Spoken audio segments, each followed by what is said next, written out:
ನಮಸ್ಕಾರ, ಹೇಗಿದ್ದೀರಿ? ಕ್ಷೇತ್ರ ಸಂಚಾರದಲ್ಲಿ ಇವತ್ತು ನಾನಿರೋದು ಚಿಕ್ಕೋಡಿ ಲೋಕಸಭಾ ಕ್ಷೇತ್ರದಲ್ಲಿ. ಬೆಳಗಾವಿಯ 14 ತಾಲೂಕುಗಳಲ್ಲಿ ಚಿಕ್ಕೋಡಿ ಕೂಡ ಬಂತು. ಆಮೇಲೆ ಕಳೆದ ಸುಮಾರು ವರ್ಷಗಳಿಂದ, ಇನ್ಫ್ಯಾಕ್ಟ್ ದಶಕಗಳಿಂದ ಜಿಲ್ಲೆಯಾಗಿ ಘೋಷಣೆ ಮಾಡಿ ಚಿಕ್ಕೋಡಿಯನ್ನ ಅನ್ನುವ ಕೂಗಿದೆ. ಈ ಕ್ಷಣದವರೆಗೂ ಕೂಡ ಅದು ಸಾಧ್ಯ ಆಗಲಿಲ್ಲ. ಚಿಕ್ಕೋಡಿ ತನ್ನದೇ ಆದಂಥ ಪ್ರಾತಿನಿಧ್ಯವನ್ನು ಹೊಂದಿದೆ ಮತ್ತು ಪೊಲಿಟಿಕಲಿ, ಹಿಸ್ಟಾರಿಕಲಿ ಸುಮಾರು ರೀತಿಯ ಬದಲಾವಣೆಗಳನ್ನು ಕೂಡ ಕಂಡಿದೆ. ಒಂದು ಸಂದರ್ಭದಲ್ಲಿ ಶಂಕರಾನಂದ ಅವರು 7 ಸಲ ಆಯ್ಕೆ ಆದಂಥ ಕ್ಷೇತ್ರ, ಕಾಂಗ್ರೆಸ್ನ ಭದ್ರಕೋಟೆ ಆಗಿದ್ದಂಥ ಕ್ಷೇತ್ರ. ಹಾಗೆಯೇ ವ್ಯಕ್ತಿನಿಷ್ಠೆಗೆ ಹೆಸರಾಗಿರುವ ಕ್ಷೇತ್ರ ಚಿಕ್ಕೋಡಿ. ಜಿಗಜಣಗಿಯವರು 3 ಸಲ ಬೇರೆ ಬೇರೆ ಕಡೆಗಳಿಂದ ಆಯ್ಕೆಯಾಗಿ ಬಂದಿದ್ದಾರೆ, ಬೇರೆ ಬೇರೆ ಪಾಠಗಳಿಂದ. ಇನ್ನು ಸುಮಾರು ಜನ ಅವರ ಅದೃಷ್ಟ ಪರೀಕ್ಷೆಯನ್ನು ಮಾಡಿದ್ದಾರೆ. ಶಂಕರಾನಂದ ಅಂಥವ್ರನ್ನ ರತ್ನಮಾಲಾ ಅನ್ನುವವರು 7 ಸಲ ಶಂಕರಾನಂದ ಅವರು ಗೆದ್ದ ನಂತರದಲ್ಲಿ 8ನೇ ಸಲ ಕಣಕ್ಕಿಳಿದಾಗ ಸೋಲಿಸಿಬಿಟ್ಟಿದ್ದಾರೆ. So politically a beautiful beautiful beautiful constituency. ಈಗ ಬದಲಾದ ಕಾಲಘಟ್ಟದಲ್ಲಿ, ಬದಲಾದ ಸನ್ನಿವೇಶದಲ್ಲಿ ಬಿಜೆಪಿಯಿಂದ ಅಣ್ಣಾ ಸಾಹೇಬ್ ಜೊಲ್ಲೆ ಅವರು ಸ್ಪರ್ಧೆ ಮಾಡ್ತಾ ಇದ್ದಾರೆ ಚಿಕ್ಕೋಡಿ ಲೋಕಸಭಾ ಕಾನ್ಸ್ಟಿಟ್ಯೂಯನ್ಸಿಯಿಂದ. ರಮೇಶ್ ಕತ್ತಿಯವರಿಗೆ ಟಿಕೆಟ್ ಅಂತ ಹೇಳಲಾಗ್ತಾ ಇತ್ತು. He has not got it. ಅಸಮಾಧಾನದ ಪ್ರಶ್ನೆಗಳು ಈಗಲೂ ಇದ್ದಾವೆ. ಅವೆಲ್ಲದರ ನಡುವೆ ಅಣ್ಣಾ ಸಾಹೇಬ್ ಜೊಲ್ಲೆ ಅವರಿಗೆ ಟಿಕೆಟ್ ಸಿಕ್ಕಿದೆ. Let me welcome him with lot of ವಾರ್ಮ್ತ್. Anna Saheb Jolle, ನಮಸ್ಕಾರ ಸರ್, ಹೇಗಿದ್ದೀರಿ? ನಮಸ್ಕಾರ, ಆರಾಮಿದ್ದೀನಿ ಸರ್. ಆರೋಗ್ಯ ಹೇಗಿದೆ ನಿಮ್ಮದು? ಚೆನ್ನಾಗಿದೆ. Looking fresh. ಕ್ಷೇತ್ರ ಸಂಚಾರ ಹೇಗೆ ನಡೀತಾ ಇದೆ? ಕ್ಷೇತ್ರ ಭಾಳ ಚೆನ್ನಾಗಿ ನಡೀತಾ ಇದೆ. ದಿವಸಕ್ಕೆಲ್ಲ ಊರುಗಳು ಭೇಟಿ ಆಗ್ತೀವಿ. ಮತ್ತು ಕೆಲವೊಂದು ಜನ ಇನ್ನೂ ಬಾ ಅಂತ ಊರಿಗೆ ಬಾ ಅಂತಾರೆ, ಆದರೆ ಇನ್ನೂ ಟೈಮ್ ಕೊಡೋಕ್ಕಾಗ್ತಾ ಇಲ್ಲ. ಸುಮಾರು 8 ಕ್ಷೇತ್ರಗಳು ನಮ್ಮಲ್ಲಿ ಬರ್ತಾ ಇದ್ದಾವೆ ಇಲ್ಲಿ. ಸೊ ಒಂದೊಂದಾಗಿ ಈಗಾಗಲೇ ಒಂದು ರೌಂಡ್ ಎಲ್ಲ ಶಾಸಕರು ಇರ್ಬೋದು ಅಥವಾ ಎಲ್ಲ ನಮ್ಮಲ್ಲಿ ಕಾಂಟೆಸ್ಟ್ ಮಾಡಿದ ಕ್ಯಾಂಡಿಡೇಟ್ ಇರ್ಬೋದು. ಸುಮಾರು 4 ಜನ ನಮ್ಮ ಶಾಸಕರು ಇದ್ದಾರೆ, ಒಬ್ಬರು MLC ಇದ್ದಾರೆ, ಒಬ್ಬರು ರಾಜ್ಯಸಭಾ ಸದಸ್ಯರಿದ್ದಾರೆ. ಇವರೆಲ್ಲರೂ ಸೇರಿ ನಾವು ಒಂದು ಟೀಮ್ ವರ್ಕ್ ಮಾಡಿ ಇಲ್ಲಿ ಭಾಳಷ್ಟು ಒಳ್ಳೆಯ ರೀತಿಯಿಂದ ಪ್ರಚಾರ ಅಥವಾ ಒಳ್ಳೆಯ ರೀತಿಯಿಂದ ರೆಸ್ಪಾನ್ಸ್ ಕೂಡ ಜನರ ಒಟ್ಟಿಗೆ ಬರ್ತೇವೆ. ನಾವು ಪ್ರಚಾರ ಮಾಡೋದಕ್ಕಿಂತ ಜನರ ರೆಸ್ಪಾನ್ಸ್ ಚೆನ್ನಾಗಿರ್ಬೇಕು. ಮೊದಲು ನಿಮ್ಮನ್ನು ಸುಮ್ಮನೆ ಒಂದು ಜನರಲ್ ಆಗಿ ಒಂದು ಪ್ರಶ್ನೆ ಕೇಳಬೇಕು ಅಂತ, ಮಿಕ್ಕ ವಿಷಯಗಳ ಬಗ್ಗೆ ನಾನು ಆಮೇಲೆ ಮಾತಾಡ್ತೀನಿ. ಈ ಕುಟುಂಬ ರಾಜಕಾರಣದ ಬಗ್ಗೆ ಅಣ್ಣಾ ಸಾಹೇಬ್ ಅವರಿಗೆ ಏನು ಅನ್ಸುತ್ತೆ? ಸಾಮಾನ್ಯಕ್ಕೆ ದೇವೇಗೌಡರ ಬಗ್ಗೆ ಮಾತಾಡ್ತೀವಿ, HD ಕುಮಾರಸ್ವಾಮಿ ಅವ್ರ ಬಗ್ಗೆ ಮಾತಾಡ್ತೀವಿ, ನಿಖಿಲ್ ಕುಮಾರಸ್ವಾಮಿ ಅವ್ರ ಬಗ್ಗೆ ಮಾತಾಡ್ತೀವಿ, ರೇವಣ್ಣ, ಪ್ರಜ್ವಲ್ ರೇವಣ್ಣ, ಹೀಗೆ ಭಾಳ ಚರ್ಚೆ ಆಗ್ತಾ ಇದೆ ದೇಶದಲ್ಲಿ ಕುಟುಂಬ ರಾಜಕಾರಣ ಅಂತ. ಏನನ್ಸುತ್ತೆ ನಿಮಗೆ ಅದ್ರ ಬಗ್ಗೆ? ಇಲ್ಲ, ನನಗೇನು ಅದ್ರದ್ದು ಭಾಳ ಮಹತ್ವ ಅನಿಸೋದಿಲ್ಲ. ಯಾಕಂದ್ರೆ ಕುಟುಂಬ ರಾಜಕಾರಣ 2 ಟೈಪ್ನಲ್ಲಿ ಇರ್ತದೆ. ಒಂದು ಕುಟುಂಬದಲ್ಲಿ 2 ಜನ 3 ಜನ ಟಿಕೆಟ್ ಸಿಕ್ಕೋದು ಕುಟುಂಬ ರಾಜಕಾರಣ ಅದಾಗಲಿಕ್ಕೆ ಸಾಧ್ಯ ಇಲ್ಲ. ಯಾಕಂದರೆ ವಂಶ ಪರಂಪರವಾಗಿ ಏನೋ ಈಗ ಹೊಸದಾಗಿ ಬಂದು ಅಲ್ಲಿ ಏನೋ ಟಿಕೆಟ್ ಕೊಟ್ಟರು ಅವ್ರದ್ದ ಪಕ್ಷ ಅದು ಕುಟುಂಬ ರಾಜಕಾರಣ ಅನ್ಬೋದು. ಈಗ ವೈಯಕ್ತಿಕ ತಮ್ಮ ಒಂದು ಶಕ್ತಿ ಮೇಲೆ ಈಗ ಟಿಕೆಟ್ ಸಿಗೋದು. ನನಗೆ ನನ್ನ ಶ್ರೀಮತಿಯವ್ರ ಟಿಕೆಟ್ ಸಿಕ್ಕಿದೆ. ಈಗ ನನ್ನ ಪರವಾಗಿ ಅವ್ರಿಗೆ ಸಿಕ್ಕಿದ್ದಿಲ್ಲ, ಅವ್ರ ಪರವಾಗಿ ನನಗೆ ಸಿಕ್ಕಿದ್ದಿಲ್ಲ. ನನ್ನ ವ್ಯಕ್ತಿತ್ವನ ಬೇರೆ, ಅವ್ರ ವ್ಯಕ್ತಿತ್ವನ ಬೇರೆ. ಈ ಪ್ರಕಾರ ಇದು ಕುಟುಂಬ ರಾಜಕಾರಣ ನಾವು ಅನ್ನೋದಿಲ್ಲ. ನಮ್ಮ ವ್ಯಕ್ತಿತ್ವ ನೋಡ್ಕೊಂಡು ನಮ್ಗೆ ಇವಾಗ ಟಿಕೆಟ್ ಕೊಟ್ಟಿದ್ದಾರೆ. ಭಾರತೀಯ ಜನತಾ ಪಕ್ಷ ಯಾವಾಗಿದ್ದರೂ ಕುಟುಂಬ ರಾಜಕಾರಣ ಮಾಡಿಲ್ಲ, ಮಾಡೋದೂ ಇಲ್ಲ. ಆ ಪ್ರಕಾರವಾಗಿ ನಾನು ಇದನ್ನು ವಿಶ್ಲೇಷಣೆ ನನಗೆ ಅನಿಸ್ತದೆ, ನನ್ನ ಮನಸ್ಸಿಗಂತೂ ಈ ಪ್ರಕಾರ ಅನಿಸ್ತದೆ. ಹಾಗನ್ಬೇಡಿ ಸರ್, ಭಾರತೀಯ ಜನತಾ ಪಕ್ಷದ ದೇಶಾದ್ಯಂತ 40% ಜನ ಕುಟುಂಬ ರಾಜಕಾರಣದಲ್ಲಿ ತೊಡಕೊಂಡಿದ್ದಾರೆ. JDS ಮಾತ್ರ ಅಲ್ಲ, ಕಾಂಗ್ರೆಸ್ ಮಾತ್ರ ಅಲ್ಲ. ಪ್ರಾಬಬ್ಲಿ ನಿಮಗೆ ಕುಟುಂಬ ರಾಜಕಾರಣದ ಬಗ್ಗೆ ಏನು ಅನಿಸ್ತಾ ಇಲ್ಲ, ಯಾಕೆಂದ್ರೆ ನಿಮ್ಮ ಧರ್ಮಪತ್ನಿಯವರು ರಾಜಕಾರಣದಲ್ಲಿದ್ದಾರೆ. ಹೌದು ಹೌದಾ? ಹೌದು ಹೌದು, ಅದೇ ಕಾರಣ. ಯಾಕಂದ್ರೆ ನಮಗಂತೂ ಕುಟುಂಬ ರಾಜಕಾರಣ ಅಂತ ತಿಳ್ಕೊಂಡು ಏನು ಕೊಟ್ಟೇ ಇಲ್ಲ. ಅಥವಾ ನನ್ನ ಶ್ರೀಮತಿ ಅಂತ ಅವ್ರಿಗೆ ಕೊಟ್ಟಿಲ್ಲ, ಅವರ ಮಿಸ್ಟರ್ ಅಂತ ನನಗೆ ಕೊಟ್ಟಿಲ್ಲ. ನಂದು ಕೂಡ ಕಾರ್ಯ ಅದ, ನಂದು ಕೂಡ ಸೋಷಿಯಲ್ ವರ್ಕ್, ಅವ್ರದ್ದು ಕೂಡ ಸೋಷಿಯಲ್ ವರ್ಕ್ ಅದ. ಈ ಪ್ರಕಾರ ಎಲ್ಲದರಲ್ಲಿ ಕೊಟ್ಟಿರ್ಬೋದು ಅಂತ ನಂದು ಒಂದು ಭಾವನೆ. ಈ ಹಂತದಲ್ಲಿ ಎಲ್ಲ ಸಮಸ್ಯೆಗಳನ್ನು ಸಾಲ್ವ್ ಮಾಡ್ಕೊಂಡಿದ್ದೀರಾ ಸರ್ ನೀವು ಮಾತುಕತೆ ಆಡೋ ಮೂಲಕ? ಹೌದು. ನಿಮಗೂ ಟಿಕೆಟ್ ಬೇಕು ಅಂತ ಬಹಳ ಆಸೆ ಇತ್ತು.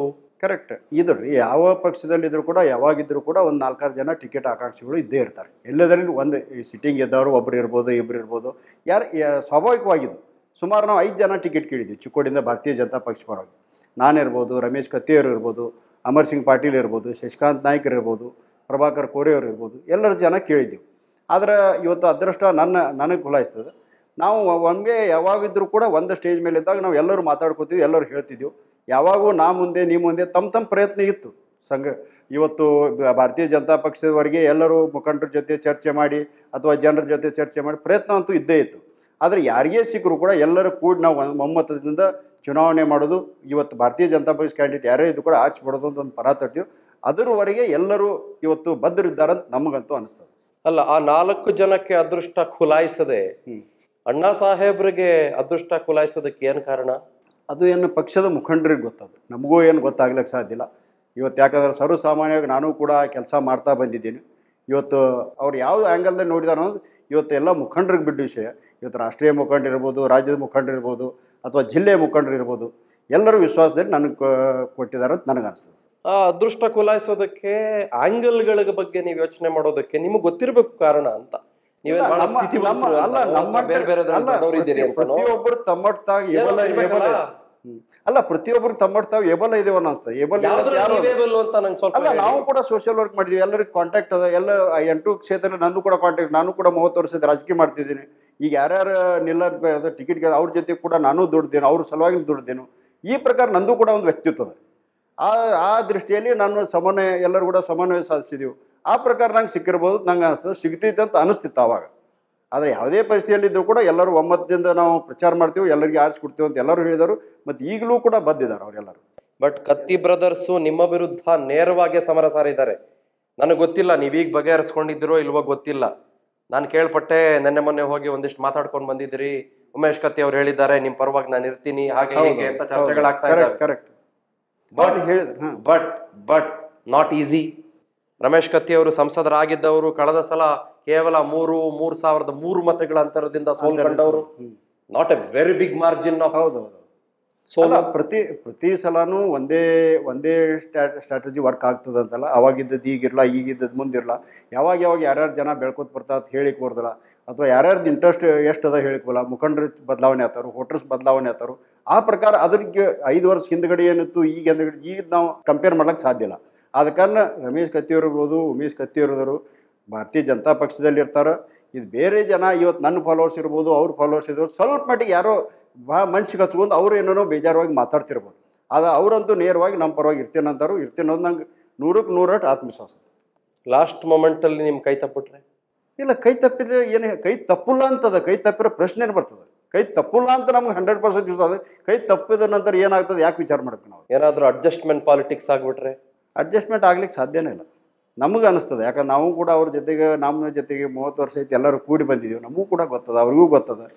ಇದು ಸ್ವಲ್ಪ ಮಟ್ಟಿಗೆ ಬೇಜಾರು. ಈಗ ನನಗೂ ಸಿಕ್ಕಿಲ್ಲ, ನನಗೂ ಕೂಡ ಸ್ವಲ್ಪ ಬೇಜಾರಾಗ್ತದೆ. ಅದೇನು ಸ್ವಾಭಾವಿಕ, ಅದು ಮನುಷ್ಯನ ಒಂದು ಸ್ವಭಾವ ಅನ್ಬೋದು. ನಾವು ಎಲ್ಲರಿಗೂ ಇರ್ತದೆ, ಅದರಲ್ಲಿ ಏನು ಎರಡು ಮಾತಿಲ್ಲ. ಈಗ ಕತ್ತಿ ಬ್ರದರ್ಸ್ ಅವ್ರಿಗಿರುವ ಅಸಮಾಧಾನದಿಂದ ಒಳೊಳಗೇನೆ ನಿಮ್ಮವರೇ ನಿಮಗೆ ಗೊತ್ತಿಲ್ಲದಂಗೆ ಮೇಲ್ನೋಟಕ್ಕೆ ನಾವು ಭಾಳ ಚೆನ್ನಾಗಿದ್ದೀವಿ ನಿಮ್ಮ ಜೊತೆಗೆ ಅಂತಿದ್ರು ನಿಮ್ಮ ವಿರುದ್ಧ ಕೆಲಸ ಮಾಡಿ ನಿಮಗೆ ಅದು ಆಂಟಿ ವೋಟ್ಗಳಾಗೋದ್ರೆ, ಕಾಂಗ್ರೆಸ್ನವರಿಗೆ ಜಾಸ್ತಿ ವೋಟ್ಗಳು ಬಂದ್ಬಿಟ್ರೆ JDS ನ ಪ್ರಾಬಲ್ಯ ಇಲ್ವೇ ಇಲ್ಲ ಬಿಡಿ. ಇಲ್ಲಿ ಅಸ್ತಿತ್ವದಲ್ಲೇ ಇಲ್ಲ JDS.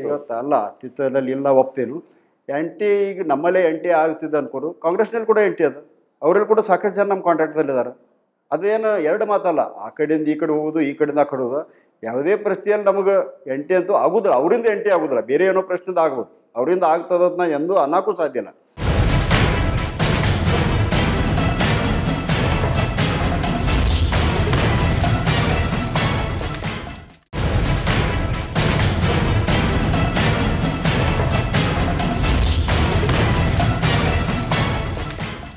ಪೊಲಿಟಿಕಲಿ ಬಹಳ ಬ್ಯೂಟಿಫುಲ್ ಕ್ಷೇತ್ರ ಸರ್ ಇದು ಚಿಕ್ಕೋಡಿ. ಹೌದು, ನಾನು ಅವಾಗಲೇ ಹೇಳ್ತಾ ಇದ್ದೆ, ಆಲ್ಮೋಸ್ಟ್ 67ನಿಂದ 7 ಸಲ ಶಂಕರಾನಂದ ಅವರು ಆಯ್ಕೆಯಾಗಿ ಬಂದಿದ್ದಂಥ ಕ್ಷೇತ್ರ.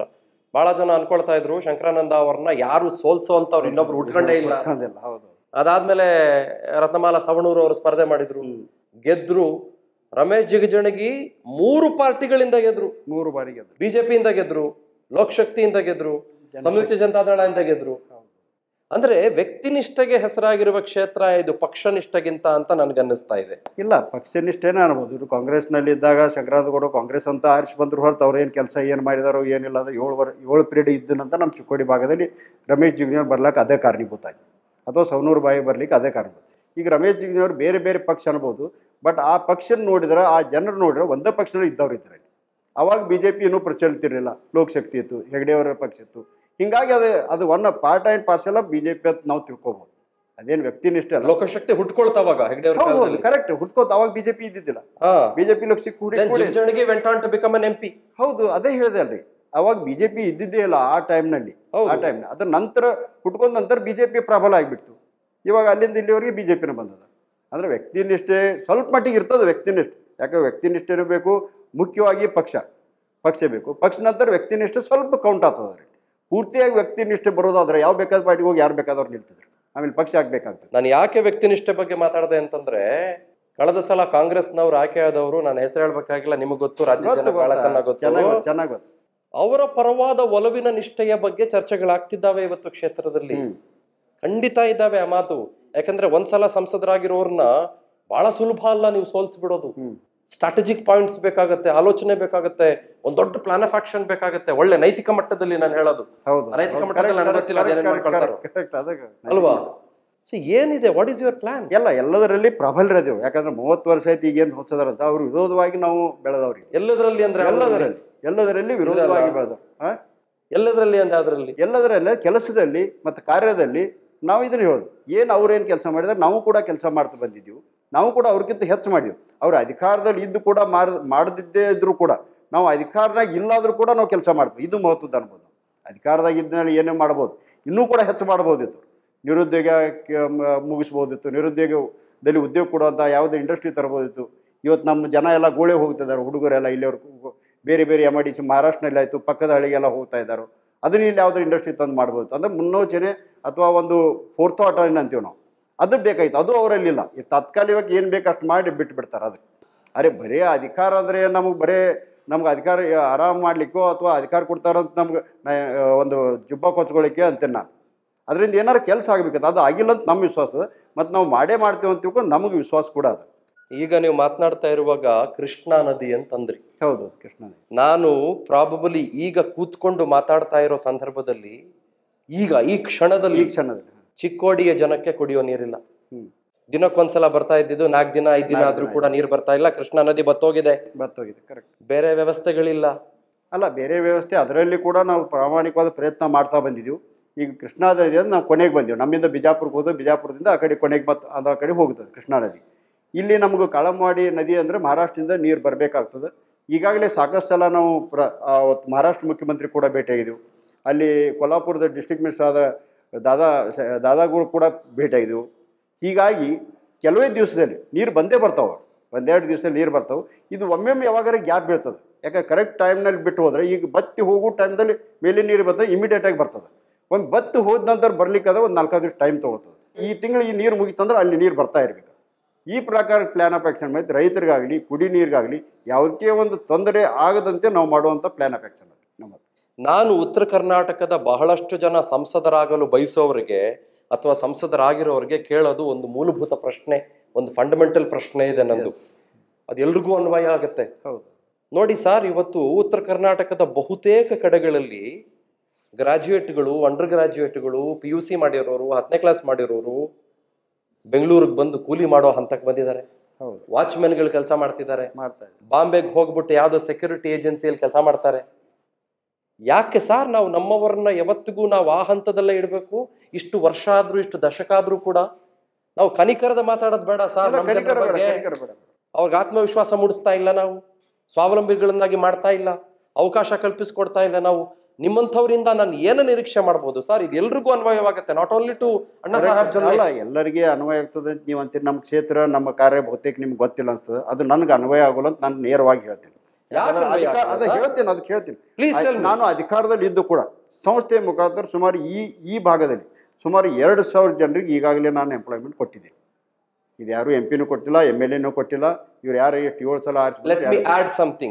ನೀವು ಒಂದಿಷ್ಟು ಸಮೂಹ ಸಂಸ್ಥೆಗಳನ್ನ ಮಾಡ್ಕೊಂಡಿದ್ದೀರಿ. ಬೇರೆ ಬೇರೆ ಕ್ಷೇತ್ರಗಳಲ್ಲಿ ನಿಮ್ಮ ಪಾಲುದಾರಿಕೆ, ಕೊಡುಗೆ ಎಲ್ಲವೂ ಕೂಡ ಇದೆ.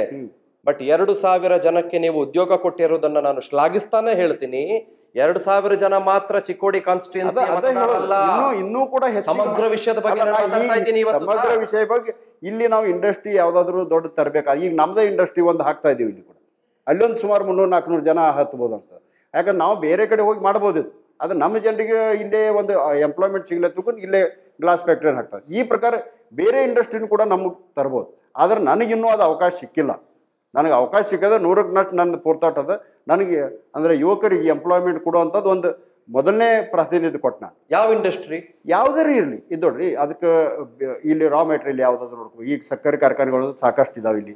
ಅವಂತೂ ಅಂದರೆ ಓವರ್ ಫ್ಲಡ್ ಆಗಿದೆ ಅಂತ ತಿಳ್ಕೊಂಡು ಅದನ್ನು ಬಿಟ್ಟು ಕೂಡ ನಾವು ಬೇರೆದು ಏನಾರೇ ಅಂದರೆ ಇವತ್ತು ನಮ್ಮ ಕೇಂದ್ರ ಸರ್ಕಾರದಿಂದ ಇರ್ಬೋದು ಅಥವಾ ಅರೆ ಸರ್ಕಾರದಿಂದ ಇರ್ಬೋದು, ಯಾವುದರ ಒಂದು ದೃಷ್ಟಿಯಲ್ಲಿ ನಮಗೆ ಕಾಂಟ್ಯಾಕ್ಟ್ ಆಗಿ ನಾವು ಮಾಡಿ ಯಾವುದಾದ್ರೂ ಒಂದು ಇಲ್ಲಿ ದೊಡ್ಡ ಒಂದು ಇಂಡಸ್ಟ್ರಿಯಲ್ ಏರಿಯಾ ಮಾಡಿ ಅದರಲ್ಲಿ ಕೂಡ ತರುವಂಥ ಕೆಲಸವನ್ನು ಮಾಡ್ಬೋದು. ಅಂಥದ್ದು ಮಾಡ್ತೀನಿ, ನನಗೆ ಆತ್ಮವಿಶ್ವಾಸ ಅದು. ಮುಂದಿನ ದಿನಮಾನದಲ್ಲಿ ಅದು ಕೂಡ ಒಂದು ಫಸ್ಟ್ ಪ್ರಯಾರಿಟಿ ತಗೊಂಡು ನಾನು ಅದನ್ನು ಮಾಡ್ತೀನಿ. ಇಂಡಸ್ಟ್ರಿ ಅಂತಂದ್ರೆ ನೀವು ಕೇವಲ ಮ್ಯಾನುಫ್ಯಾಕ್ಚರಿಂಗ್ ಇಂಡಸ್ಟ್ರಿ, ಅದ್ರ ಬಗ್ಗೆ ಮಾತ್ರ ಗಮನ ಹರಿಸ್ತಾ ಇದ್ದೀರಾ? Any industry who will engage more employments, ಇದನ್ನು ಅನ್ಬೋದು. ಇದು ಅನ್ಲಿಕ್ಕೆ ಬರೋದಿಲ್ಲ, ಯಾಕಂದ್ರೆ ಅದನ್ನೇ ತರ್ತೇನೆ ಅಂದ್ರೆ ಅದನ್ನೇ ಅಂತ ಸಾಧ್ಯ ಆಗೋದಿಲ್ಲ. ಯಾಕಂದ್ರೆ ಅದು ಇಲ್ಲಿ ನಡಿಬೇಕಾಗ್ತದೆ, ಅದಕ್ಕೆ ಟ್ರಾನ್ಸ್ಪೋರ್ಟೇಷನ್ ಬೇಕಾಗ್ತದೆ, ರಾ ಮೆಟೀರಿಯಲ್ ಬೇಕಾಗ್ತದೆ, ಅಥವಾ ಅವರು ಓನರ್ಸ್ ಇಲ್ಲಿ ಮಾಡ್ಲಿಕ್ಕೆ ಇಂಟ್ರೆಸ್ಟ್ ಬೇಕಾಗ್ತದೆ. ಎಲ್ಲ ಪಾಯಿಂಟ್ಸ್ ಅದರಲ್ಲಿ ಕೌಂಟ್ ಆಗ್ತವೆ. ಸೊ ಇದರಲ್ಲಿ ಯಾವುದು ಬರ್ತದೆ ಯಾವುದಿಲ್ಲ ಅದಕ್ಕೆ ಯಾವುದಾದ್ರೂ ತಂದು ನಾವು ಇಲ್ಲಿ ಮಾಡಲೇಬೇಕನ್ನೋದು ನಾವು ಆ ಪ್ರಕಾರ ಮಾಡಿದರೆ ಜನರಿಗೆ ಸ್ವಲ್ಪ ಮಟ್ಟಿಗೆ ಎಲ್ಲ ಒಮ್ಮಿಂದೊಮ್ಮೆ ಮೀರ್ತೀವಿ ಅಂತ ಹೇಳಿ ಬರೋದಿಲ್ಲ. ಆದರೆ ಹಂತವಾಗಿ ಪ್ರಾರಂಭ ಮಾಡ್ಬೋದು. ಒಂದು ಧೈರ್ಯ ಮಾಡಿ, ಒಂದು ಯಾರಿಗಾರೇ ನಾವು ಕನ್ವಿನ್ಸ್ ಮಾಡಿ ಒಂದು ತರಬೇಕಾಗ್ತದೆ. ನಾವಿಲ್ಲಿ ಯಾವುದೋ ಎಕನಾಮಿಕ್ ಝೋನ್ ಡಿಕ್ಲೇರ್ ಮಾಡಿ ಅಥವಾ ಇನ್ನುಳಿದ ಬೇರೆ ಕೇಂದ್ರ ಸರ್ಕಾರದ ಒಂದು ಸವಲತ್ತುಗಳನ್ನು ತಂದು ಕೊಟ್ಟು ಅಂಥದ್ದು ನಾವು ತರಬೇಕಾಗ್ತದೆ. ತರ್ತೀನಿ ಅಂತ ನನಗೆ ವಿಶ್ವಾಸ.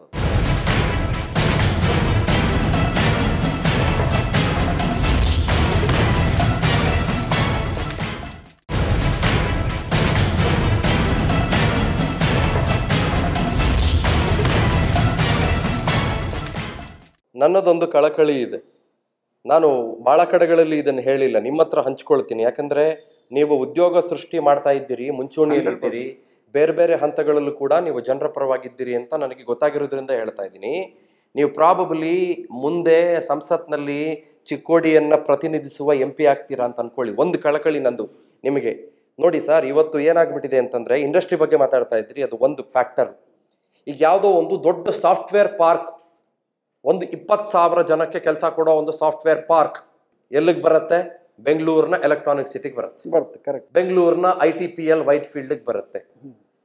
ಯಾಕೆ ನಿಮ್ಮಂಥವ್ರು ಹೋರಾಟವನ್ನ ಮಾಡಿ ಅಂಥದ್ದೊಂದು ದೊಡ್ಡ ಒಂದು 15,000 ಜನ 20,000 ಜನ ಕೆಲಸ ಮಾಡುವ ದೊಡ್ಡ ಸಾಫ್ಟ್ವೇರ್ ಪಾರ್ಕ್, ದೊಡ್ಡ ಯಾವುದೋ ಒಂದು ದೊಡ್ಡ ಇಂಡಸ್ಟ್ರಿ, ಅದೇ ಯಾಕೆ ನಾವು ಡಿಸೆಂಟ್ರಲೈಸ್ ಮಾಡಬಾರ್ದು? ಯಾಕೆ ಎಲ್ಲಾ ಒತ್ತಡ ಬೆಂಗಳೂರಿಗೆ? ಕರೆಕ್ಟ್. ಇಲ್ಲಿರೋ ಜನ ಯಾಕೆ ಬೆಂಗಳೂರಿಗೆ ಬಂದು ಕೆಲಸ ಮಾಡಬೇಕು? ಹೌದು, ಅದೇ ಉದ್ದೇಶದಿಂದ ನಾನು ಹೇಳ್ತಾ ಇರೋದು. ಇಂಡಸ್ಟ್ರಿಯಲ್ಲಿ ತರ್ಲಿಕ್ಕೆ ಬೇಕು ನಾವು ಫಸ್ಟ್ ಆಗಿ. ಟ್ರೂ. ಯಾಕಂದ್ರೆ ಈಗಾಗಲೇ ನಾವು CBSE school concentrate only on manufacturing, not only any industry. I never said manufacturing, any industry. ಏನಾಗ್ತಾ ಇದೆ? ಇಲ್ಲ, ಅಲ್ಲಿ ಕುಡಿಯಕ್ ನೀರಿಲ್ಲ, ಅಲ್ಲಿ ಬಹಳ ಬಿಸಿಲು, ಅಲ್ಲಿ ಟ್ರಾನ್ಸ್ಪೋರ್ಟೇಶನ್ ಇಲ್ಲ, ಅಲ್ಲಿ ಇನ್ನೊಂದಿಲ್ಲ, ಅಲ್ಲಿ ಮತ್ತೊಂದಿಲ್ಲ, ಅಲ್ಲಿ ಬೇಡ. ಅಲ್ಲ, ನೀವ್ ಹೇಳೋದಲ್ಲ, ನಾನು ಜನರಲ್ ಪರ್ಸೆಪ್ಷನ್ ಹೇಳ್ತಿರೋದು. ಇದನ್ನ ಬೆಂಗಳೂರಿಗೆ ತಂದ್ಬಿಡೋಣ ಸ್ವಾಮಿ, ಇಲ್ಲಿ ಮಾಡಿ ಪಾರ್ಕ್ ತನ್ನಿ, ಉದ್ಯೋಗಿಗಳಾಗ್ಲಿ ಇಲ್ಲಿ. ಅಲ್ಲ, ಅದವ್ರ ತಲೆಯಲ್ಲಿರ್ಬೋದು, ಬಟ್ ನಾನು ಅದಕ್ಕೆ ಒಪ್ಪುದಲ್ಲ. ನೀರದ, ಒಳ್ಳೆ ಗಾಳಿ ಅದ, ಒಳ್ಳೆ ಬೆಳಕದ, ಒಳ್ಳೆ ಜನ ಅದಾರ, ಒಳ್ಳೆ ಜಲ ಅದ, ಒಳ್ಳೆ ಭೂಮಿ ಅದ, ಎಲ್ಲ ಒಳ್ಳೇದು ಇಲ್ಲಿ ಇದ್ದ ಐತಿ. ಬಟ್ ಯಾರು ಇನ್ನೂ ನದರಿಗೆ ಅವ್ರಿಗೆ ಬಿದ್ದಿಲ್ಲ, ಅಥವಾ ನಾವು ಅವ್ರಿಗೆ ತೋರಿಸ್ಕೊಡೋಲ್ಲಿ ಎಲ್ಲೂ ವಿಫಲರಾಗಿರ್ಬೋದು. ಎಲ್ಲ ಬಹಳ ಮುಖ್ಯ. 100% ಮಾಡ್ತೀವಿ ನಾವು. It is not only Tata, it is not only something else. Tomorrow I want Infosys here. ನಮ್ಮ ಚಿಕ್ಕೋಡಿಲಿ ಟುಮಾರೋ ನಮ್ಮ ಚಿಕ್ಕೋಡಿಯ ಜನ, ಇಲ್ಲಿರೋ engineering graduates, Belagavi engineering graduates, let them work here. ಕಲಬುರಗಿಯ ಜನ ಇಲ್ಲಿಗೆ ಬಂದು ಕೆಲಸ ಮಾಡ್ಲಿ, ಬಳ್ಳಾರಿಯ ಜನ ಬಳ್ಳಾರಿಯಲ್ಲಿ ಕೆಲಸ ಮಾಡ್ಲಿ. ಅದೇ ಕಾನ್ಸೆಪ್ಟ್ ಇಟ್ಕೊಂಡು ನಾವು ಯಾವುದೋ ಒಂದು ಇಂಡಸ್ಟ್ರಿ ಅಥವಾ ಯಾವುದೋ ನಮ್ಮ ಸಂಸ್ಥೆಗಳನ್ನ ಮಾಡಿದ್ರು ಕೂಡ ಹೆಡ್ ಆಫೀಸ್ ನಾವು ಎಕ್ಸಾಂಬಾ ಮಾಡೋದು ಉದ್ದೇಶ ಅಂದ್ರೆ, ನಾವು ಇದನ್ನು ಎಲ್ಲೋ ಬೇರೆ ಕಡೆ ಮಾಡಿದ್ರೆ ಬಹಳಷ್ಟು ಕಿಮ್ಮತ್ ಬರ್ಬೋದಿತ್ತು ನಾವು ಬೆಂಗಳೂರು ಮಾಡಿದ್ರೆ. ಆದರೆ ನನ್ನ ಉದ್ದೇಶನ ಯಾವ ಪ್ರಕಾರ ನಾವು ಇಲ್ಲಿ ಬೆಂಗಳೂರು ಅಥವಾ ದಿಲ್ಲಿಗೆ ಕೆಲಸ ಮಾಡಕ್ಕೆ ನಮ್ಮ ಜನ ಹೋಗ್ತಾರೆ, ಅಲ್ಲಿ ಜನ ಕೂಡ ಇಲ್ಲಿ ಬಂದು ಕೆಲಸ ಮಾಡ್ಬೇಕಂತ ಉದ್ದೇಶದಿಂದ ನಾನು ಇಲ್ಲೇ ಇಂಡಸ್ಟ್ರಿ ಸ್ಥಾಪನೆ ಮಾಡಿ ಪ್ರಾತಿನಿಧ್ಯವನ್ನು ಕೊಡ್ತಾ ಇದ್ದೀನಿ. ಕರೆಕ್ಟ್, ಅಬ್ಸಲ್ಯೂಟ್ಲಿ 100% ಕೊಟ್ಟು. That's a very valid point and that's a much needed vision from you. ಅಣ್ಣಾ ಸಾಹೇಬರಿಗೆ ಯಾಕೆ ಜನ ವೋಟ್ ಹಾಕಬೇಕು? ಮೋದಿ ಫ್ಯಾಕ್ಟರ್ ಒಂದು ಬಹಳ ಜನ ಮಾತಾಡ್ತಾರೆ. ಹೌದು, ಅದಂತೂ ಇದ್ದೇ ಐತಿ. ಮೋದಿ ಫ್ಯಾಕ್ಟರಿ 101% ಐತಿ. ಮೋದಿ ಫ್ಯಾಕ್ಟರಿ ಇದೆ. Modi is a global leader, Modi is a big leader. Modi ಅವ್ರ ಫ್ಯಾಕ್ಟ್ರಿಗೆ ಓಟ್ ಹಾಕ್ಬೇಕು ಅಂತಿದ್ದಿದ್ರೆ ಅಣ್ಣಾ ಸಾಹೇಬರನ್ನೇ ನಿಲ್ಸ್ಬೇಕಾಗಿಲ್ಲ. ರಾಮ, ಲಕ್ಷ್ಮಣ, ರಾಮಪ್ಪ, ತಿಮ್ಮಪ್ಪ, ತಿಮ್ಮಕ್ಕ, ತಿಮ್ಮಮ್ಮ ಅವ್ರನ್ನೂ ನಿಲ್ಸಬಹುದಾಗಿತ್ತು. ಅಣ್ಣಾ ಸಾಹೇಬರಿಗೆ ಯಾಕೆ ಹಾಕ್ಬೇಕು ನಾನು ಓಟು? ಮೋದಿ ಅವ್ರ ಮುಖ ನೋಡ್ಕೊಂಡು ಓಟ್ ಹಾಕ್ತಾರೆ, ಸರಿ, ನಿಮ್ಗೆ ಯಾಕೆ ಹಾಕ್ಬೇಕು ಓಟು? ಅದ ನಂದು ಕೂಡ ಸ್ವಂತವಾಗಿ ನಂದ ಒಂದು ವ್ಯಕ್ತಿತ್ವ ಇಲ್ಲಿ ಇರೋದ್ರಿಂದ ಎಲ್ಲ ಜನರಿಗೂ ಇವತ್ತು 8 ಕ್ಷೇತ್ರದಲ್ಲಿ ಕೂಡ ನನ್ನ ಹೆಸರು ಪ್ರಚಲಿತದ, ನನ್ನ ಕಾರ್ಯ ಗೊತ್ತದ. ನಾನೇನು 10 ವರ್ಷ ಐತೆ ಅವರಿಗೆ ಸರ್ವಸಾಮಾನ್ಯ ಜನರ ಜೊತೆಗೆ ಒಂದು ಏನು ಅಂದ್ರೆ ನಾವು ಯಾವ ಪ್ರಕಾರ ಕೆಲಸ ಮಾಡ್ತೀವಿ, ಯಾವುದೇ ಒಂದು ಅರೆ ಸರ್ಕಾರ ಇರ್ಬೋದು ಅಥವಾ ಸರ್ಕಾರದಿಂದ ಇರ್ಬೋದು, we act like a bridge. ಅಂದರೆ ಜನರು ಮತ್ತು ಗೌರ್ಮೆಂಟ್ ನಡುವೆ ಏನಾದರೂ ಸ್ಕೀಮ್ಸ್ ಆಗಲಿ, ಏನೇ ಕಾರ್ಯಕ್ರಮ ಇದೆ ಅದನ್ನು ತಂದು ಮುಟ್ಟಿಸುವಂಥ ಕಾರ್ಯವನ್ನು ಮಾಡ್ತಾ ಇರ್ತೀವಿ. ಇವತ್ತು ನಮ್ಮ ಶ್ರೀಮತಿಯವರ ನಿಪಾನಿಗೆ ಇರೋದ್ರಿಂದ ಅಲ್ಲಿ ಸಾಕಷ್ಟು ಕೆಲಸ ಒಂದು ವರ್ಷದಲ್ಲಿ, ಒಂದು 30 ವರ್ಷ ಇಲ್ಲೇನು ಚಿಕ್ಕೋಡಿಗೆ ಮಾಡಿದ್ದು ಅದು 5 ವರ್ಷದಲ್ಲಿ ಮಾಡಿ ತೋರಿಸಿದ್ವಿ. ಈ ಎಲ್ಲ ನೋಡಿ ಕೂಡ ನನಗೆ ಓಟ್ ಹಾಕ್ತಾರಂತ ನನಗೆ 100% 101% ವಿಶ್ವಾಸ ಅದ. ಮತ್ತು ಯಾವತ್ತೂ ಗೆಲುವು ಮಾತ್ರ ನಮ್ಮದೇ ಅನ್ನೋದು ವಿಶ್ವಾಸ ಅದರ. ಇಲ್ಲಿನ ಸಕ್ಕರೆ ಲಾಬಿ ಬಗ್ಗೆ ಏನು ಹೇಳ್ತೀರಿ ನೀವು? ಇವತ್ತು ಶುಗರ್ ಫ್ಯಾಕ್ಟ್ರಿ ಇದಾವ ಅಂತ ತಿಳ್ಕೊಂಡು ಕಬ್ಬು ಬೆಳೆಸ್ತಾ ಇದ್ದರು, ಕಬ್ಬು ಅದ ಅಂದ್ಕೊಂಡು ಶುಗರ್ ಫ್ಯಾಕ್ಟ್ರಿ ನಡೀತಾ ಅದು. ಅಲ್ಲಿ ಒಳ್ಳೆಯ ರೇಟ್ ಕೊಟ್ಟು ಒಳ್ಳೆಯ ರೇಟ್ ಇವತ್ತು ಕೋಆಪರೇಟಿವ್ ಬದುಕಿದಾವ ಅಂತ ತಿಳ್ಕೊಂಡು ನಮ್ಮಲ್ಲಿ ಒಳ್ಳೆಯ ದರ ಎಲ್ಲರಿಗೂ ಸಿಗ್ತಾ ಇದೆ. ಇಲ್ಲಿ ಕೋಆಪರೇಟಿವ್ ಲಾಬಿ ಭಾಳ ಚೆನ್ನಾಗಿರೋದದ. ಇವತ್ತು ಹಿಂದೆ ಓಲ್ಡೆಸ್ಟ್ ಫ್ಯಾಕ್ಟ್ರಿ ಅಂದ್ರೆ ನಮ್ಮ ಸಂಕೇಶ್ವರ ಅನ್ಬೋದು, ಅದರ ನಂತರ ಚಿಕ್ಕೋಡಿ ಬಂದದ್ದು ನಿಪ್ಪಾಣಿ ಬಂತು, ಆಮೇಲೆ ರಾಯಬಾಗ್ ಬಂತು, ಆಮೇಲೆ ಈ ಪ್ರಕಾರ ಹತ್ತನೆಯಲ್ಲಿ ಬಂತು. ಹಿಂಗೆ ಸುಮಾರು ನಮ್ಮ ಭಾಗದಲ್ಲಿ ಸುಮಾರು 8 ಫ್ಯಾಕ್ಟ್ರಿಗಳು ಬಂತು, ಪ್ರೈವೇಟು ಮತ್ತು ಕೋಆಪರೇಟಿವ್ ಕೂಡಿ. ಕ್ಯಾಸ್ಟ್ ವೋಟ್ ಬ್ಯಾಂಕ್ ಫ್ಯಾಕ್ಟರ್ ನಿಮ್ಮ ತಲೆಯಲ್ಲಿ ಇದೆಯಾ? ನೀವು ಅದನ್ನ ಸೋಷಿಯಲ್ ಇಂಜಿನಿಯರಿಂಗ್ ಅಂತ ಕರಿತೀರೋ ನನಗೆ ಗೊತ್ತಿಲ್ಲ. ಪಾಲಿಟಿಷಿಯನ್ಸ್ ಬಹಳ ಒಳ್ಳೆ ಹೆಸರಿಡ್ತಾರೆ ಅದಕ್ಕೆ. ನಾನಂತೂ ಕಾಸ್ಟ್ ಫ್ಯಾಕ್ಟ್ರಿ ಯಾವಾಗಲೂ ನಂಬಿದ್ದಿಲ್ಲ. ಈಗ ನಾನಿರೋದು ಲಿಂಗಾಯತ, ನಮ್ಮ ಸಂಸ್ಥೆ ಹೆಸರು ಸ್ಟಾರ್ಟ್ ಮಾಡಿದ್ದು ಬೀರೇಶ್ವರ. ಅದರಲ್ಲಿ ನಿರ್ದೇಶಕರು ಇರೋದು ಎಲ್ಲ ಜಾತಿಯವರು ಒಬ್ಬೊಬ್ಬರು ಯಾವಾಗಿದ್ರು. ಯಾಕಂದರೆ ನಾನು ಓದಿದ್ದು 8 ವರ್ಷ ಸೈನಿಕ್ ಸ್ಕೂಲ್ ಬಿಜಾಪುರ್ನಲ್ಲಿ, ಅದು ಮಿಲ್ಟ್ರಿ ಟೈಪ್ ರೂಲ್ನಲ್ಲಿ ನಾನು ಬೆಳೆದು ಬಂದಿದ್ದೀನಿ. ಆ ಪ್ರಕಾರ ಯಾವುದೇ ಪ್ರಕಾರದ ಒಂದು ಕಾಸ್ಟ್ ಜಮಾ ಇದಿಲ್ಲ. ಯಾರು ಒಳ್ಳೆಯ ಜನ ಇದ್ದಾರೋ ಅವ್ರು ನಮ್ಮವ್ರು ಅನ್ನೋದು ಒಂದು ನನ್ನ ಭಾವನೆ. ನಮ್ಮ ಡೈರೆಕ್ಟರ್ಸ್ ಯಾವುದೇ ಸಂಸ್ಥೆಯಲ್ಲಿ ನೋಡ್ರಿ ನೀವು, ಎಲ್ಲ ಜಾತಿಯವರು ಒಬ್ಬೊಬ್ಬರು ಅದಾರೆ. ಅಂದರೆ ಒಂದೇ ಜಾತಿಗೆ ಎಲ್ಲೂ ಸೀಮಿತವಾಗಿ ನಾವು ಉಳಿದಿಲ್ಲ. ಆದರೆ ಜನರು ನನ್ನನ್ನು ಆ ಜಾತಿಯವ್ರು ಈ ಜಾತಿಯವ್ರು ನಮ್ಮ ಜಾತಿಯವ್ರು ಪ್ರೀತಿ ಮಾಡುತ್ತಿರ್ಬೋದು. ಅದು ಎಲ್ಲ ಕ್ಯಾಂಡಿಡೇಟ್ಗೆ ಇರ್ತದೆ. ನಿಮ್ಮ ಒಡೆತನದ ಸಂಸ್ಥೆಗಳಲ್ಲಿ ನಿರ್ದೇಶಕರು ಬೇರೆ ಬೇರೆ ಕ್ಯಾಸ್ಟ್ಗಳವರಾಗಿರೋದಕ್ಕೂ ನನಗೆ ಕ್ಯಾಸ್ಟ್ ಬಗ್ಗೆ ಸಾಮಾನ್ಯವಾಗಿ ನಾನು ಜಾಸ್ತಿ ಮಾತಾಡೋದಿಲ್ಲ. Because I believe in secularism. Even I also believe in secularism. However, you believe, but your party doesn't believe. No. ಇಲ್ಲಿರೋ ಲಿಂಗಾಯತ ಪ್ರಾತಿನಿಧ್ಯ ಒಂದ್ ಕಡೆ ಮತ್ತು ಕ್ರಿಶ್ಚಿಯನ್ ಎರಡು ಕ್ಯಾಂಡಿಡೇಟ್ ಲಿಂಗಾಯತದಲ್ಲ, ಎರಡು ಕ್ಯಾಂಡಿಡೇಟ್ ಲಿಂಗಾಯತದ ಅದರಲ್ಲಿ. ಹೌದು, ಎರಡು ಕ್ಯಾಂಡಿಡೇಟ್ ಎಕ್ಸಾಕ್ಟ್ಲಿ. ಆಮೇಲೆ ಇಲ್ಲಿ ಆಯ್ಕೆ ಆಗಿ ಬಂದಿರೋರ್ನು ಕೂಡ ಒಂದ್ ಸ್ವಲ್ಪ ನೀವು ಗಮನಿಸಿ. Have a brief history about this constituency. ನಾನೇನು ಬಿಡಿಸ್ಕೊಳ್ಬೇಕಾ ನಿಮಗೆ? Don't you think that is one of the major factors here? ಇಲ್ಲ, ಅನ್ಲಿಕ್ಕೆ ನನಗೇನು ಅನ್ಸೋದೇ ಇಲ್ವಾ ನಿಮ್ಗೆ ಮೇಜರ್ ಫ್ಯಾಕ್ಟರ್ ಇದು ಅಂತ? ಅಥವಾ ಅನ್ಸಿದ್ರು ಹೇಳ್ಕೊಳ್ಬಾರ್ದು ಅಂತದೇನಿಲ್ಲ, ಬಟ್ ನನಗೆ ಅನ್ಸೋದಿಲ್ಲ ಅಂತ. ಯಾಕೆ ಕೊಟ್ಟಿರ್ಬೋದು, ಏನೋ ಕಾಸ್ಟ್ ಕ್ಯಾಲ್ಕುಲೇಷನ್ ಮಾಡಿ ಕೊಡ್ತಾರ, ಬಟ್ ಅದೇ ಕೌಂಟ್ ಆಗ್ತದ ಅಂತ ಹೇಳಿ ಬರೋ. ಒಬ್ಬ ಒಳ್ಳೆ ವ್ಯಕ್ತಿ ಇದ್ದದ irrespective of will be winning shot. What is your vision to Chikkodi? ಅಲ್ಲ, ಅದೇ ಹೇಳಿಲ್ಲ. ಚಿಕ್ಕೋಡಿಯಲ್ಲಿ ಫಸ್ಟ್ ಆಗಿ ಎಂಪ್ಲಾಯ್ಮೆಂಟ್ ಕೊಡಬೇಕಾಗ್ತದೆ. ಸೌಳು ಜೋಳ ನೀರು ಭಾಳಷ್ಟು ನಮ್ಮಲ್ಲಿ ನಾ ಹೇಳಿದೆ, ಇಷ್ಟು ನದಿ ಇರೋದ್ರಿಂದ ಸೌಳು ಜೋಳ ಆಗಿದೆ. ಆ ಜಮೀನುಗಳನ್ನ ನಾವು ಒಳ್ಳೆಯ ರೀತಿಯಿಂದ ಮಾಡಬೇಕಾಗ ಸೌಳು ಜೋಳಕ್ಕೆ ಒಂದು ವ್ಯಾನಿಷ್ ಮಾಡಬೇಕಾಗ್ತದೆ. ಅದರಲ್ಲಿ ಕೂಡ ಇವತ್ತು ಕರ್ಗಾವ್ ಯಾತ್ ನೀರಾವರಿ ಇನ್ನೂವರೆಗೆ ಭಾಳ ದಿವಸದಿಂದ ನೆನೆಗುದಿಗೆ ಬಿದ್ದದ. ಆಮೇಲೆ ಮಹಾಲಕ್ಷ್ಮಿ ಯಾತ್ ನೀರಾವರಿ ಪಟ್ಟಣಕುಡಿ ಅದು ಕೂಡ ನೆನೆಗುದಿ, ಅದನ್ನು ಮಾಡಬೇಕಾಗ್ತದೆ. ಮತ್ತು ಜಿಲ್ಲೆ ಅನೌನ್ಸ್ ಮಾಡೋದು ಇದಂತೂ ಭಾಳ ಮುಖ್ಯವಾದ ಪಾತ್ರ. ಯಾಕಂದ್ರೆ ಎಲ್ಲದರಲ್ಲಿ ನನಗೆ ಅನ್ಸ್ದಂಗೆ ಇಡೀ ಕರ್ನಾಟಕದ ಅನ್ಡಿವೈಡೆಡ್ ಉಳಿದ ಚಿಕ್ಕೋಡಿ ಜಿಲ್ಲೆ ಮಾತ್ರ. ಸುಮಾರು ನಾವು ಬಿಜಾಪುರ ಹತ್ರ ಹೋಗಿ ಬೆಳಗಾವಿ ಹತ್ರ ಹೋಗ್ತೇವೆ. ನಮ್ಮ ಡಿಸ್ಟಿಕ್ಕಿಗೆ ಸದ್ಯ ಭಾಳ ದೊಡ್ಡ ಡಿಸ್ಟಿಕ್ ಇರೋದಿಲ್ಲ. ಅದನ್ನು ಮೊದಲು ನಾವು ಚಿಕ್ಕೋಡಿ ಜಿಲ್ಲೆಯನ್ನು ಮಾಡೋಕೆ ನಾನು ಪ್ರಾಮಾಣಿಕವಾದ ಪ್ರಯತ್ನ ಮಾಡಿ ನಮ್ಮ ಮುಖಂಡರೆಲ್ಲ ಕನ್ವಿನ್ಸ್ ಮಾಡಿ ಇದನ್ನು ಮಾಡುವಂಥದ್ದು ಒಂದು ಟಾಸ್ಕನ್ನು ತೊಗೊಳ್ತೀವಿ. ಈ ಪ್ರಕಾರವಾಗಿ ನಮ್ಮ ವಿಷನ್ ಅಗದಿ ಕ್ಲಿಯರ್ ಅದ. ಮತ್ತು ಬಹಳಷ್ಟು ನಾವು ವಿಷನ್ ಕ್ಲಿಯರ್ ಅದ ಅನ್ನೋಕೆ ನಾವು ಏನೋ ಚುನಾವಣೆಗೆ ನಿಂತೇವೆ ಅಂತ ಏನೇನೋ ಹೇಳ್ಬೋದು, ಬಟ್ ನಾನು ಮಾಡ್ತೇನೆ ಅನ್ನೋ ಜನರಲ್ಲಿ ವಿಶ್ವಾಸ ಅದ. ಯಾಕಂದರೆ ಇಡೀ ನನ್ನ ಬ್ಯಾಕ್ ಹಿಸ್ಟ್ರಿ 30 ವರ್ಷದಲ್ಲಿ ಏನು ಕೆಲಸ ಮಾಡಿ ಅದಕ್ಕೆ ಕೌಂಟ್ ಆಗ್ತದೆ ನನಗನ್ಸುತ್ತೆ. ರೈಟ್ ಸರ್, ಒಳ್ಳೊಳ್ಳೆ ಕನಸುಗಳನ್ನು ನೀವು ಇಟ್ಕೊಂಡಿದ್ದೀರಿ. ಮಾಡಿ ಸಂಸತ್ತನ್ನು ಪ್ರತಿನಿಧಿಸೋದಿಲ್ವೋ ಅದು ಜನ ಡಿಸೈಡ್ ಮಾಡ್ತಾರೆ. ಮೇ 23ನೇ ತಾರೀಕು ಅದ್ರ ಬಗ್ಗೆ ನಮ್ಗೆ ಗೊತ್ತಾಗುತ್ತೆ. ಹೌವರ್, ಒಂದು ನಮ್ಮ ಜನರ ಬಗ್ಗೆ ನೀವು ಪ್ರೀತಿ, ಕಾಳಜಿ ಮತ್ತು ಕನಸನ್ನು ಇಟ್ಕೊಂಡಿದ್ದೀರಿ ಅಂತ ಅನ್ನೋದು ಸ್ಪಷ್ಟ ಇದೆ. Kindly continue this. ಇಲ್ಲಿಂದ ಇಫ್ ಇನ್ ಕೇಸ್ ನೀವು ಆಯ್ಕೆ ಆದರೆ ಇಲ್ಲಿನ ಜನರನ್ನ ದಯವಿಟ್ಟು ಮರ್ತು ಬಿಡಬೇಡಿ ಸರ್. ಸಮಸ್ಯೆಗಳನ್ನು ಪ್ರತಿನಿಧಿಸಿ, ಚರ್ಚೆಗಳು ಮಾಡಿ, ಪಾಲ್ಗೊಳ್ಳಿ, ಅಟೆಂಡೆನ್ಸ್ ಇರಲಿ. ನಾನು ಒಬ್ಬ ಮತದಾರನಾಗಿ, maybe not your constituencies ಮತದಾರ, ನಾನು ಈ ರಾಜ್ಯದಲ್ಲಿ ಒಬ್ಬ ಮತದಾರನಾಗಿ ಒಬ್ಬ ಮತದಾರನ ಒಲವು ನಾನು ನಿಮ್ಗೆ ಹೇಳ್ತಾ ಇದ್ದೀನಿ, ನನ್ನ ಅಭಿಪ್ರಾಯವನ್ನು ನಿಮ್ಗೆ ಹೇಳ್ತಾ ಇದ್ದೀನಿ. I wish you all the best ಅಣ್ಣ ಸಾಹೇಬ್ರೆ. I wish you all the best. Thank you very much sir. ನೋಡೋಣ ಇವರ ಆಲೋಚನೆಗಳು ಯಾವ ಹಂತಕ್ಕೆ ಹೋಗ್ತವೆ, ಎಲ್ಲಿಗೆ ಹೋಗಿ ಮುಟ್ತವೆ ಅಂತ. Seems to have some vision definitely.